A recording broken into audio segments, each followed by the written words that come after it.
Hey there, you wonderful listeners. I have a question for you. Do you want to make a podcast? Well, Spotify's got a platform that lets you make one super easily and then distribute it everywhere and even earn money all in one place and for free. How can you beat that? It's called Spotify for Podcasters. And here is how it works. Spotify for Podcasters lets you record and edit podcasts right from your phone or computer. So no matter what your setup is like, you can start creating today. Then you can distribute your podcast to Spotify and everywhere else podcasts are heard.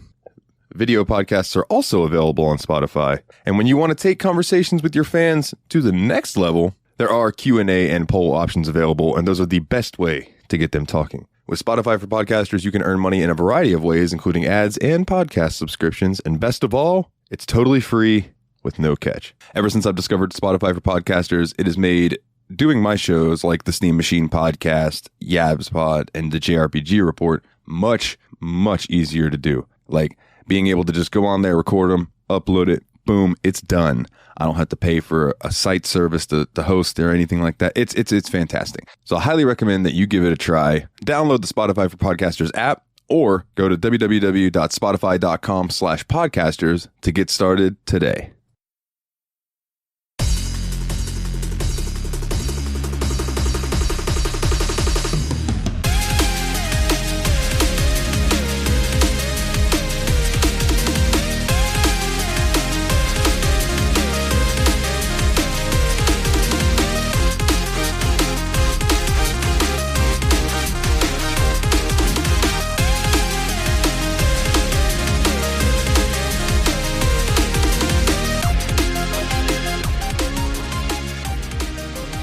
Hey everybody, and welcome back to the Steam Machine Podcast. This is episode 17, and my name is Dalton, and joining me as always is my good buddy, brother, and fellow smoothskin. This is Ryan. And to start off the show, our host Ryan has some things to talk with you wonderful listeners about, so I am going to turn it over to him and let him go ahead and do that. Yeah, just started work again full-time this week because New York's finally over that quarantine phase. And with the new baby coming very soon as well, had some discussion with Dalton here. That's me. And, yeah. We've decided that we're going to change the format up just a little bit. Like we're both going to still run the randomizer. We're still going to get the games from the randomizer. I am going to try my best to play as much of the games as possible. Going to be probably difficult for me until I get used to the new work schedule and the newborn phase at first. But yeah, for sure. But the new format phase is pretty much I am going to be watching Dalton play and getting as much of the gameplay information and stuff as it for him. So this format's almost going to be like forcing Dalton to play his backlog, and we'll see what he can do, how far he can go, and everything like that. And hopefully it won't be too long of a period for this format change, so I can actually jump back in there and get some decent gameplay. But it might be a couple months, maybe, until I hit that winter break in like November when the child is a couple months old. Yeah, so it's pretty much just gonna be like, Ryan will be asking me about the game and basically taking the helm as far as what game discussion we go on and things, and I'll just try to fill in the blanks with my knowledge from it and talk about the things that maybe he witnessed as he's watching me play in Discord or on Twitch or wherever I decide to play it at. And also, I've been, just real quick, I've been thinking about opening up we have a Discord, and right now we only use it for us recording and things, and I'm thinking about opening it up to having listeners being able to join. So if you wanted to come join the Discord, I will get that link and share it. I will have it so I can actually tell you what it is next episode, but for now I will get it and share it in the Facebook group and on Twitter. And if you guys want to pop in, talk to us about games, maybe I'll have an area with the whole list of the games that we have, or a link to a PDF or something. I will figure it out.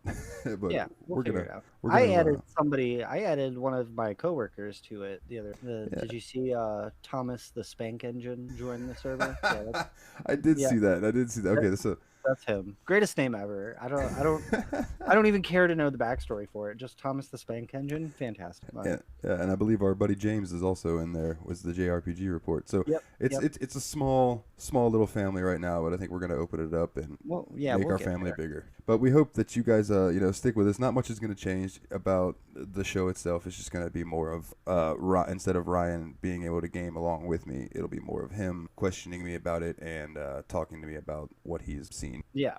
But it'll be all good. And speaking of that, I know that you haven't gotten much further in Fallout 4. No, the where I last stopped was the day before I went back to work, which was what, Tuesday. So Monday was like the last day I got a little bit of gaming in, and it was only a couple of hours, maybe 2, maybe 3. I think I'm sitting at like level 6, maybe level 7 on Fallout 4. I didn't get much further, but this back to work after being off since March is Kick your brutal. ass, son. Yeah. And it doesn't help that the dining facility that I work at our numbers have dropped significantly. They increased our hours, and now the number of people that we're serving bottomed out. It's just a drag. It drains me physically, just not being. Oh yeah, just standing around doing nothing. Yeah, for sure. It drive me crazy. Well, I will be upfront and honest. I got really close to the end of the storyline in Fallout 4. And my game crashed on me so often that I uninstalled the motherfucker. I got it's that John Cena mod. You can't see it coming. It just fucking yeah. Okay. It uses the golden shovel and buries your game as soon as you get there. It's like, no, I'm the only one to go over. You're at the 2 count, and boom, he kicks out and fucking buries. Like, oh man. Oh, I finally encountered a Randy Savage Claw out in the wild. And it replaces all of its roars with Randy Savage sound bites. Nice. So it would be running at you and be like, "I'm coming to get you, Hogan." And the cream always rises to the top. Yeah, one said that as it was dying. Like I shot it, it died, and as it was falling over, it was like, "The cream always rises to the top," and then it was just dead. Fantastic. Yeah, it was wonderful. But yeah, I wanted to bring this up that. It seems that Fallout 4 is not as mod stable as some other Bethesda games are. Because I've only got about 30, maybe 40 mods on it going. And none of them are texture mods. They were just kind of like added some weapons, added a mod companion. Heather Kasdan, I recommend her to anyone. She is the best mod companion for Fallout 4 by far. Yeah. But, I mean, Skyrim, I have like 150 plus mods on Skyrim. And it runs flawlessly. So I don't know. I know Fallout has quite the following, but goddamn, Skyrim is a fucking huge game. Yeah. Like, Yeah. How many times have they re-released Skyrim, and how many 6, people still I think? put hundreds of hours into the game? Me? Yeah. I still play it all the time. Yeah. I do. I know lots of people still play it all the time, and that's probably why it's more mod friendly than Fallout. That's a possibility. It's a possibility. I know there's probably a lot more. I know there's a lot more like unofficial patches and things to fix the game than there are for Fallout. I think I have like 4 different ones for Skyrim, and Fallout has 1, which is the one that I had gotten you. I know I had put a bunch on Skyrim when you were up here, different mods. I think we had put goddamn almost 25 mods on my game when you were up here. And they were all good though. I didn't give you any that were like super cheaty or anything. Yeah. No. So I got to the point in Fallout 4 where I was building the teleporters to get into the Institute. Yeah. And quick sidebar. So I'm roaming through I always want to call it the Capital Wasteland, but that's Fallout 3. I'm roaming through the Commonwealth. Yeah. The New England Commonwealth. Yeah. And I get there's a settlement beacon within range. I was like, oh, cool. So I'm walking around. I hear this gigantic boom. I look in the distance, and there is this mushroom cloud going up, and I said, oh, shit. Super mutants done hit somebody with a mini nuke. And at the same time I had that thought, it popped up and said, settlement signal lost. And I was like, oh, fuck. I wonder if it was just, like, coincidence? The mini nukes, they're actual, like, explosives and shit. It's just not some, like, useless prop or anything like that in the game? No, they are... There's a gun shit. called the Fat Man. I had already found a couple mini nukes in my short amount of gameplay. That satellite facility, the U.S. Air Force satellite facility, Olivia or whatever that I was telling you about. Mm-hmm. I found a mini nuke in there. Yeah, so if you would have found a Fat Man, is what it's called. It's this big rocket launcher-like looking thing. Yeah. It shoots mini nukes, and Mm. it's ridiculous. When they blow up, they create a small mushroom cloud, just shit up. Interesting. And you will also come across super mutant suiciders who hold a mini nuke and run at you. Oh, And so they're like the screamers from Serious Sam. yeah, but they're more like, you're gonna die! And they just run Yeah. at you holding this bomb. Now, if you shoot them in the arm, they will blow the fuck up. Yeah. Which is always the thing to do, because if they get close to you and they hit you like that, you're done for. Yeah, for sure. But like, man, I can't get over how much this game crashed on me. It was like every hour. So it's like WWE 2K20. Yeah, but okay, so at least Fallout, when it crashes to desktop. 2K20 just fucking infinitely loads, and then I have to open up Task Manager and close it. Yeah. But yeah, but I had a lot of fun with Fallout. I want to leave it on the list because I would like to delve into its DLC. And next time it comes up, just play the DLC. Yeah. Because I found the entrance to Nuka World, and I had the quest to start the thing with Curie, who is the robot companion from one of the, I think, Automatron or something. Yeah. And then there's another DLC that I don't remember the name of it right offhand, but I don't even know how to get to it. So I would really like to go and explore those one day, you know? Yeah. And maybe next time I will just get rid of all the mods except the Heather Kasdan and the her patches and the unofficial patch. Yeah. And achievements, because I want those fucking achievements. I went through most of this game using a silenced Scar. It was a modded gun. Obviously, it's not in the actual game. But gun. Yeah. man, I put some mods on it and named it Old Faithful. Because when you add like a better stock and stuff to the gun, you can rename it. Yeah. And I named it Old Faithful because it was always there for me. Yeah. I had that and a big ass Desert Eagle, and those were my two go-tos. Got you. How many other Fallout games have you played series? And like, where does this one rank among them? Okay, so I own all of the Fallout games except Fallout Tactics, and I'll get that too eventually because it's pretty cheap on GOG. I have played Fallout 3, Fallout New Vegas, and Fallout 4. I want to dive into Fallout 1 and 2. I just never have. Yeah. I put Fallout 4 behind Fallout 3 and Fallout New Vegas. Like, in the pantheon of the Fallout games that I've played, number 1, New Vegas, number 2, 3, number 3 is Fallout 4. Because they really tanked the RPG aspect and brought in more of a first-person shooter. It feels more like an action game than an action RPG, if that makes any sense. The story is really good. I like the story. Yeah. But in New Vegas especially, your decisions felt like they mattered more. Like, you could do something early on in the game, decision-wise, that would change things in the end of the game. Whereas Fallout 4 is far more linear, in my opinion. Do you think the difference between New Vegas and 4 has anything to do with the different studios? That wasn't New Vegas made by Obsidian? Yeah. Instead of Bethesda? Yeah, And New Vegas was made by Obsidian and released by Bethesda and Obsidian. Yeah.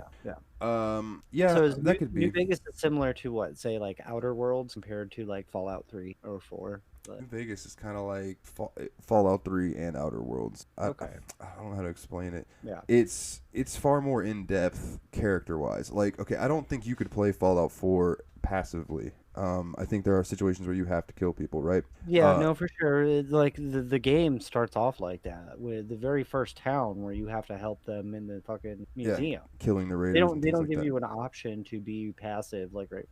There are ways to play New Vegas passively, and Okay. I think Fallout 3 as well. It's just there's more role playing aspects to those No, games. for sure. I get what you're saying for sure. Like Fallout, the little bit of time that I did put into Fallout 3, it was pretty passive. It was very dialogue heavy. You could actively avoid conflict if you chose the right dialogue. Yeah, and it was all about building your character that way, whereas I feel like Fallout 4 is more about building your character to be a damage sponge that's a good shot. Yeah, for sure. Yeah.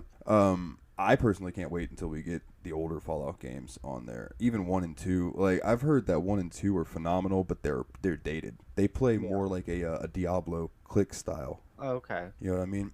Yeah. But they're still I think it's turn-based combat, if I remember correctly. I could be wrong about this. But I know that people in Fallout 1 and 2. I've never tried it with 3 in New Vegas, but if you make your character an idiot, like your intelligence is real low, your dialogue choices reflect that, and you will just have like nonsense to say to people. And there's one guy who's like, "Oh, you're an idiot," or something like that, and he's like, "Okay, let me speak slow for you," and just stuff like that. It's little things in the older games that made them feel more alive, Yeah. less more spontaneous. I don't know.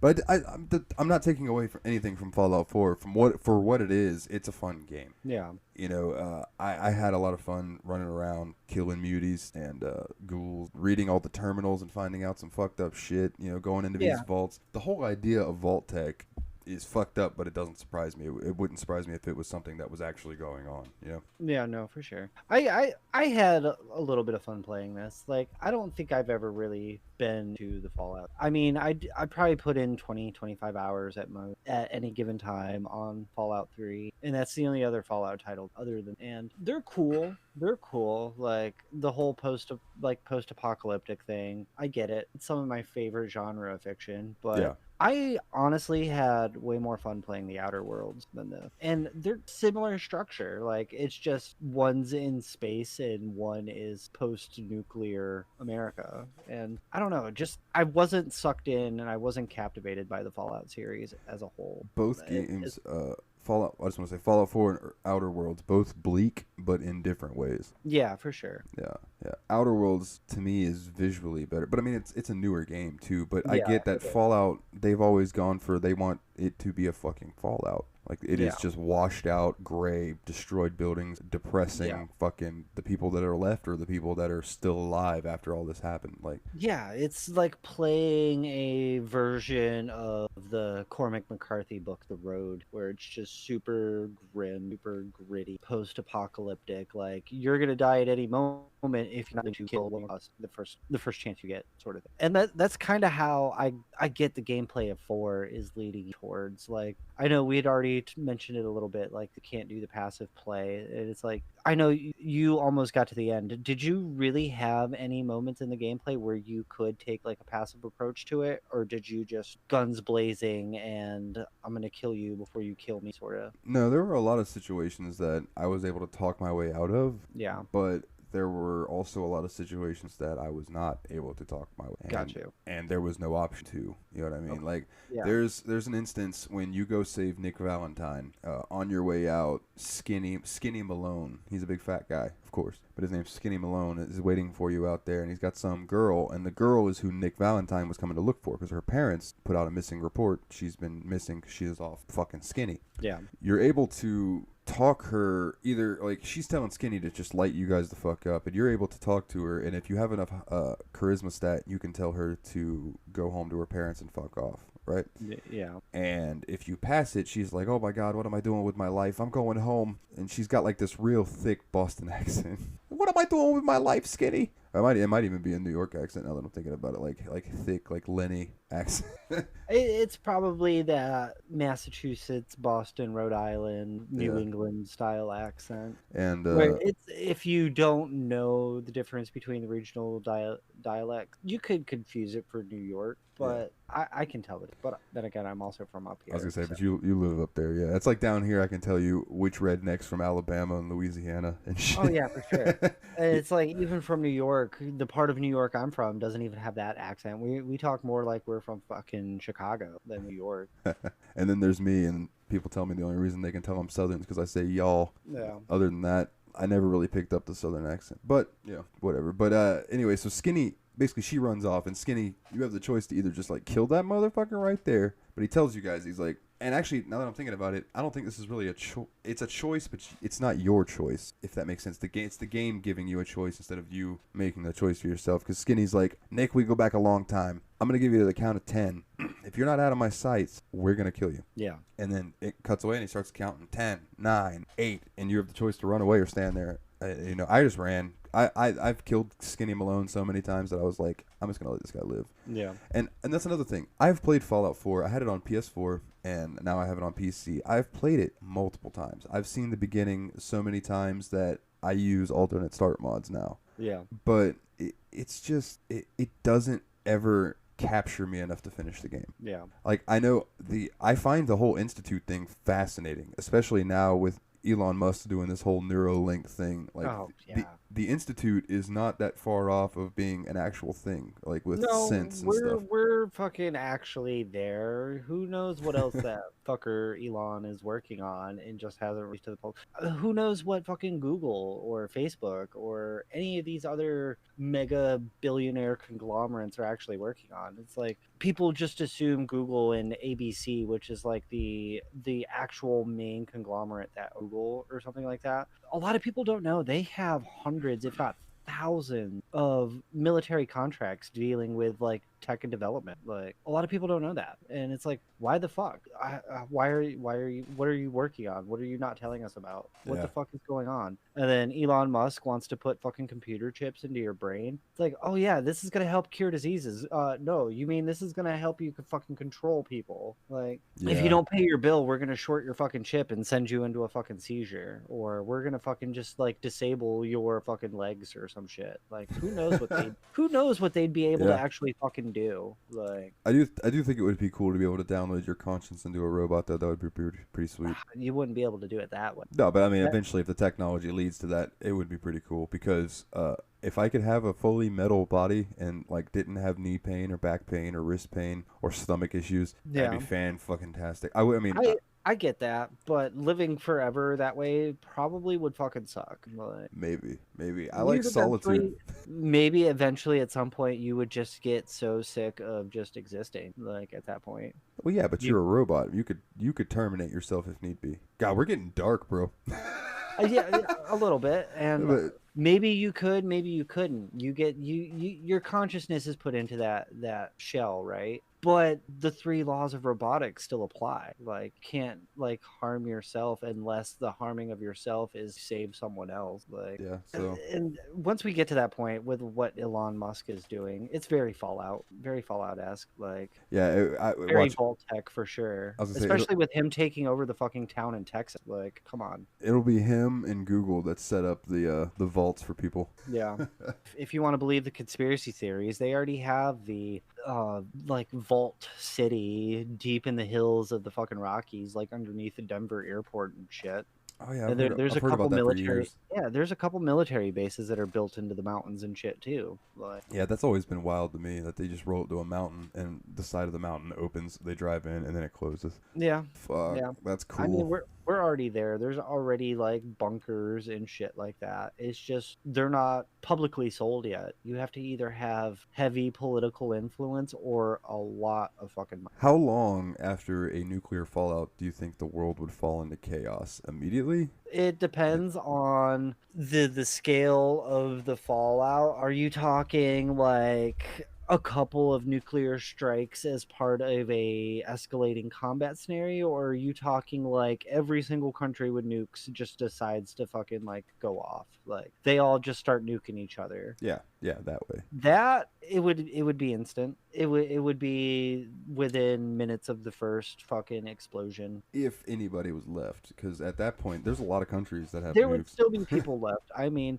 you look at it like this game seems pretty, reading about this game and some of the older titles and stuff like that, it seems pretty accurate. Like the New England area would definitely be a target because of the high population in the major cities there, Boston, New York. Yeah, and then you They're, got Vegas. they're all within a couple hours of drive. The West Coast, Southern California, which is I think number one. Yeah, because yeah, the NCR forms, which is the National California Republic. and Vegas is right there too. But there's also a lot of military technology bases out in Nevada, testing ranges and shit like that, where they keep a stockpile of weapons, they keep a stockpile aircraft and shit like that. Yeah, and then I know Those would be targets. And then let's see, Fallout 3. 2. Well, Fallout 3's in DC. I know that. Yeah, DC would be another one that would be definitely be targeted. I mean, it's the capital. Fallout 3, yeah, we just said that, right? Yeah, I think Fallout 1 and 2 both take place in the same area of California, but I could be wrong. Let's see, gameplay. Let's see. It doesn't say the primitive town of Arroyo. That sounds like Southern California, Southwest area. I think the first two Fallout games took place in California. Yeah, But those are areas that would definitely actually get hit. Like maybe Chicago. It would be harder to target centrally located cities, Chicago, Denver, St. Louis, because they're so far away from the coast and they're so far inland. There's no way without like super technology long range missiles for those to actually get there without coming close either shipboard or actual land. I would love to see a Fallout game take place in Canada and everything is just fine because no one bombed Canada. Huh. And then you just like run into the Trailer Park Boys as NPCs or like some dudes from Letterkenny. Like that'd be just fantastic. Yeah, Canada would probably end up the similar situation as us. Cities like Vancouver, cities like Toronto, potentially Montreal. Definitely Quebec, yeah. Yeah, like some of those major cities would probably be targets as well. But you got to remember, Canada is the second largest like country landmass wise in the world, and they only have a population of maybe like 40 million people. They all live within like 9 cities. But they don't fuck with anybody. Them and Russia constantly go at each other for North Pole. They constantly take each other's flag down and put it back up. They do the same over islands up there in the Arctic Sea, the Arctic Circle. They do shit. And I mean, nobody fucks with Canada. Canada hasn't fucked with anybody. There's really no point. Like, why risk war and escalation, especially when you have such a small population for such a large landmass? Yeah, it's true. Not to mention, and I know this is stereotypical, but literally every Canadian person that I have talked to or met has been super fucking nice. Yeah. And just been like, let's chat. And it's always been real cool. So yeah, I don't know. I just think it would be a funny little a Fallout game north of the border would be interesting for sure. It'd probably a completely different element. Like instead of it being like an action RPG as in the other Fallout series, I would like to see a title like that played as like a survival RPG. Yeah, now where you do have to travel across the vast distances across like the tundra and the taiga, thousands of miles in between different settlements, where you have to hunt, scavenge, forage, fish to survive, that sort of thing. Yeah, like a nuclear tundra, like Fallout, like just snow and shit. Yeah. That was one thing I liked about New Vegas is if you wanted, you could put on what they called hardcore mode, which is basically survival mode. You needed to drink and eat. You needed to all your bullets had weight. Like that. Yeah, that sounds like it would be interesting to play. Probably hard as hell. Fucking hard, bro. Fucking hard as hell. But I mean, it's more accurate playing that way as like a simulator than just a fucking action RPG. Skyrim has an official. You can either buy it from the official people or you can download the mod that the official thing was based off of. So basically you can get it for free or you can pay Bethesda to do the same thing, and it adds survival mode where you start going up in the north over in Skyrim where it's real snowy. If you don't have on warm clothes, you're gonna freeze to death. Yeah. You know, you got to carry a torch with you to help you keep warm. Yep, that's accurate. And I know we're going a little off topic with this, but something similar is what I've seen for the new Assassin's Creed Valhalla. But like that survival aspect is going to play into the gameplay. Like you're not just going to automatically be able to regain health. You're going to have to forage for food and fish for food and shit to be able to regain health. And I think the climate can affect your stats too if you're not wearing the proper garments and that. Now, I will say that I really like fishing games, and I felt like that's always something that these Bethesda games, be it the Elder Scrolls or Fallout, was kind of missing. Is like a little like fishing, you know what I mean, or make hunting more part profitable. Of the game. Yeah. There's a mod for Skyrim, of course. There's a mod for everything, but that makes hunting a lot better. It's called Hunterborn, and you can like skin the animal, and it makes pelts more worth it. You can make more leather things. It just makes it more worth doing. You can do all of that stuff, like the hunting and the fishing and shit like that. You can do that in like Red Dead, right? Yeah. I have been playing Red Dead Redemption 2 again, and fucking is that a pretty game. Like, yeah, that's probably going to be one of the games that I'm going to have to just watch you play. Yeah. Like, I don't know if my laptop's going to be able to handle it, unless I can find it on sale for like the PS4, or is it on the Switch? Is it available on the Switch? No, you'd have to get it on PS4. Yeah, no, I don't think the Switch could handle it. And I only say that, I mean, I know they fit The Witcher 3 on the Switch, but The Witcher 3 is a few years older than Red Dead. Yeah, that's fair. But I might have to check it out, see if I can find it on sale or borrow or buy a copy from somebody I know for the PS4 if that ever comes up. Because I mean, that's a game that I would definitely like to play. I didn't play the first Red Dead Redemption, but I did play the Undead Nightmare, and I loved that game. Well, Red Dead Redemption 2 is actually a prequel to the first game, so Well, that's fucking cool. I didn't know that. yeah. So hopefully by the time that comes up on the list, it'll be cheaper. Yeah. So you'll be able to pick it up. Maybe by then there will be like an HD re-release of Red Dead 1, and we'll be Undead able Nightmare. to Give jump into that me an too. HD re-release of Undead Nightmare because that was so fun. Did you play Undead Nightmare? No, I have both of them for PS3 around here somewhere. I haven't loaded fun. them up and played them. You actually get to catch like the four horses of the apocalypse. It's fucking fantastic. There's like werewolves and vampires and zombies, and it's just like you're playing the game, but it's all supernatural based at this point now. Like instead of like coming across bears and shit, you're coming across Bigfoot and werewolves and shapeshifters and shit like that. It was wild. It was fun. That's rad. Yeah. Well, I think Fallout can use a title like that too. Instead of like radiated zombies and shit like that, change it up a little bit. Instead of going like nuclear blast, have it be like some viral pandemic almost. I think Vault-Tec released like you start off in a vault that Vault-Tec was experimenting with some shit, and they created like monsters, literal monsters that have now infected the earth. I think because they're owned by like the same parent company, I think, or not parent company, but they're like Bethesda and ID Software work together closely a lot. A Fallout where Vault-Tec accidentally opens up the portal to hell and it's got like a Doom crossover would be sweet. Like that would be brutal. Yeah, just fucking demons and Satan and all kinds just wreaking havoc, and you're having to deal with it in the Fallout world. That would be wild. Yeah, that would be wild for sure. I don't really have anything else to say about Fallout 4. It was really fun. I got real sick of it crashing on me. That's probably my own doing, but yeah, it is what it is. But like I said, I want to leave it on the list. That way, if it pops up again, we can dive DLC. Yeah, we can do the DLC stuff for sure. And all of that. So, is there? I know this is another short episode, man. These people are getting, instead of us ranting for an hour and a half, they get a condensed version. But that's, I mean, I really don't have much to say. Like, go play Fallout 4 for yourself if you want. There's a lot of cool stuff that you can find in it. Just don't go in and expect an experience that you had maybe with Fallout 3 or New Vegas. Yeah, I get that. Is there anything else that you would like to bring up, my good sir? No, not necessarily. Not really about 4. Not really about the Fallout series. Because again, I didn't get too far into it. You know, fucking going back to work kind of sucks. Wish I could do this full time. People hit that 5-star, hit that 5-star rake. Yes, please give us a 5-star review on iTunes, and that'll help us climb up the thing. And maybe one day we'll figure out what we want to do for a Patreon or something, and we'll get that going. And maybe we could do this full time eventually one day, and make all you listeners happy more often than we do now. You know, those happy endings. We love giving out happy endings. Yeah. All right, man. Now I have sent Steamy up to you. You are now in charge of him. Yeah. We'll have to... I believe his voice is still kind of fucking up, but I want you to. I will do my best to fix it from here. I still have access to his innards. But ooh, I get all up in his guts. You know what I'm saying? Yeah, you know what I'm saying? Yeah. Anyway, let's see what number he's given us today, because he's around here somewhere. He's around here somewhere. Steamy, there you are, buddy. What number do we have for Dalton coming up now? You're having some Wi-Fi issues, huh? Did I not give you the right password yet? Oh no, I did. You're just running a little slow.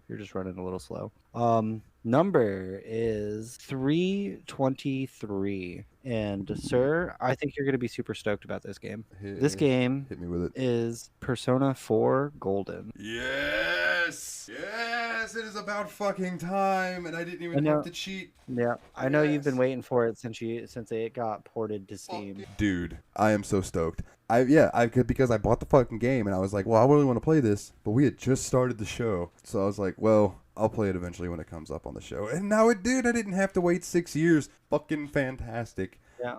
I am ecstatic.